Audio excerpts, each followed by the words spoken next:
Elon Musk recommends you to delete your messaging app and use the alternative instead. And as we will show you, he has many reasons to think like that. Social media apps, to a certain extent, were designed to make our lives easier and create more of a community feel with the people we love. Even if we can't physically be near them, the existence of these platforms, however, has not been without its share of controversy. Elon Musk on more than one occasion has poked holes in these companies' privacy policies, data sharing practices, and what he deems to be their negative effects on society at large. But does his criticism hold any weight? Well, let's look at the most controversial messaging app, WhatsApp, which is also owned by Facebook. And it's a well-known fact that Elon Musk and Facebook CEO Mark Zuckerberg have been on rocky terms since SpaceX rocket explosion destroyed a major Facebook satellite a few years ago. In addition to this situation, Musk has taken jabs at WhatsApp too. He is particularly disappointed about their privacy policy, which he finds to be invasive. Musk started criticizing them in early 2021 after the app announced updates to their privacy policy. The policy change extended to data sharing, and they informed users that they would hold the right to share some user data with Facebook. This was a change from what users had experienced in the past, as many people utilized the app because of the protection they felt from the encryption. This felt like it was a betrayal. Although WhatsApp tried to walk back their policy and state that the data would only be shared if users communicated with the business, the damage was done. Musk took to Twitter and encouraged his sea of followers to use Signal, which sent people to the messaging app alternative. Signal offers the protected, encrypted messaging that people had once praised WhatsApp for. And let's not forget the other popular messenger, which Musk wouldn't even go near, Facebook Messenger. In 2014, if Facebook users wanted to continue to send direct messages to their friends, they had to download the separate app known as Facebook Messenger.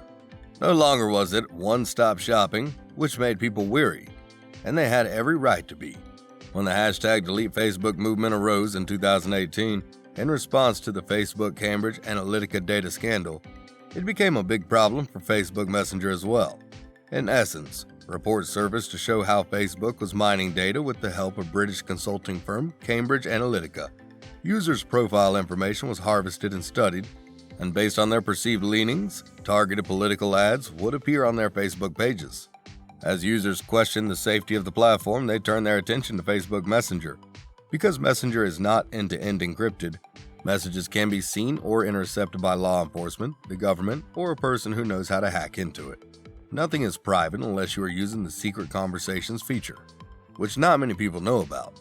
Granted, Facebook does not do much to advertise that they even have a Secret Conversations feature. When users download Facebook Messenger, the app also lets them know what it has access to on the user's phone. This extends to their calendar, camera, and photos, contacts, locations, microphone, text messages, and more. Essentially, anything that the Facebook platform is privy to, their Messenger app is privy to as well. Once people realized how much information the Messenger app could help Facebook to harvest from them, many left in droves. Musk isn't the only celebrity in the tech world to criticize these apps. Pavel Durov, founder of the Telegram messaging app, threw his hat into the ring and criticized WhatsApp back in 2020 by saying it wasn't safe. Telegram, which hosts over 500 million users, marketed itself as a new messaging experience that allowed people to chat across devices. They also tout that they are private and secure on their website. A year after Durov's statement, however, Telegram was at the center of a massive cyber attack, which left users exposed and vulnerable. Forbes contributor Zach Doffman covered this story as it unfolded, writing, "If you're hit by the cyber attack, you risk data theft, spyware, and ransomware." What Durov had criticized WhatsApp for the previous year had come back to bite him in 2021. What is interesting is that Musk's public disapproval of WhatsApp actually encouraged users to turn to Telegram, as well as Signal, the app mentioned before, driving the amount of downloads up as people flocked to messaging alternatives. This year, Signal reached mainstream success for a variety of reasons. Big advantage of this app is that it does offer end-to-end encryption for its users and makes for an all-around safer messaging experience. We now come to TikTok, a combination of 3 apps in one: Musical.ly, Douyin, and TikTok.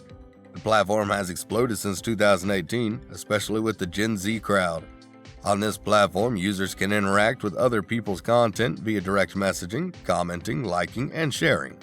Of course, with widespread use, come widespread problems with user data, especially in the wake of so-called TikTok challenges.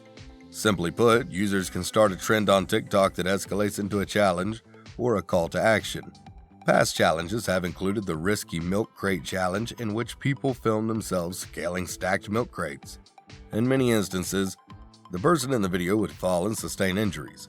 Other challenges have been perpetuated by students, such as the September 2021 Devious Licks challenge, which encouraged students for inappropriate behavior in their schools and steal a prize, such as a soap dispenser, a trophy, or something else as a token. Parents and schools in particular have become exceptionally vocal about the risk of the TikTok influence, and TikTok itself had to delete any content that made mention of the Devious Licks challenge. In 2020, former President Trump sought to ban the app. TikTok is owned by the Chinese company ByteDance, and Trump had told reporters that he thought the country was using it to collect data and spy on the United States. He feared that information about U.S. users would then be sent to the Chinese government, although China responded by saying it wasn't true. For a while, it looked like Trump was on track to getting the app banned. TikTok was never formally banned from the United States when all was said and done. Elon Musk, who does not have a TikTok account, was quoted during the China Development Forum as saying that it was fortunate that the ban didn't take effect. Even if there was spying, what would the other country learn and would it actually matter? He said. He claimed that the only thing the Chinese government would learn is silly dances if they were doing any spying. Despite the widespread sharing of content, TikTok is relatively safe in comparison to other apps out there. Parents have been encouraged to monitor their children's use of the app and how much information they share as minors, but it is yet to find itself embroiled in the scandals of its peers. Now let's talk about Instagram. The photo and video sharing platform launched in October of 2010, and it was a welcome addition to the social media family. It was simple and didn't have the bells and whistles that Facebook did at the time. Users merely took and uploaded photos. Initially, users could like one another's photos and add comments, and as time went on, the app added features like Instagram Messenger and a Stories feature. Mark Zuckerberg, CEO of Facebook, purchased Instagram in 2012 and was largely the driving force behind some of these Instagram updates. Controversy ensued when people noticed how similar Instagram Stories feature was to Snapchat Stories. Even the name was a direct copy. Snapchat had originally unveiled the feature, through which users could share videos that would disappear in one day. Instagram took that idea and ran with it, and currently the Instagram Stories feature operates in the exact same way as Snapchat's. It would later come out that an 18-year-old Facebook employee convinced Zuckerberg to adopt the Stories feature, and in an effort to stay relevant as an app, Zuckerberg gave the green light for Instagram to adopt it too. Facebook as a platform would also later include a Stories feature. Although Snapchat CEO Evan Spiegel was upset about the swipe, Instagram was legally able to get away with it since technically ideas do not fall under protection from copyright law. Zuckerberg was able to argue that the idea of Stories was what they took, but in the execution, they made some changes. Elon Musk never publicly commented on this situation between Facebook, Instagram, and Snapchat, but he was pulled into a similar conversation after Twitter revealed Twitter Fleets, which were nearly identical to Stories. In July of 2021, however, Twitter announced that they would be disbanding their Fleets feature and would concentrate on something else. Musk replied to this message with a praying hands emoji, which some think was his way of praising their decision to get rid of it. It might be that Musk was not a fan of any type of Stories features regardless of the platform. And finally, joining amongst the likes of Apple's co-founder Steve Wozniak, Facebook seems to be a favorite target of Musk. Elon said that he has never used Facebook. Also, Musk famously had the Tesla and SpaceX Facebook accounts deleted. He told people that the app gave him the willies and encouraged other people to delete their accounts. He then summed his feelings up briefly by saying, "It's lame," when giving reason for why he made those moves. Musk has cautioned people time and again about those loose privacy policies of Facebook, the amount of data and information they hold on to about their users, and the involvement they have had in spreading misinformation. And finally, if you like this video, please subscribe to our channel. It's easy, it's free, and it will be a great support for us.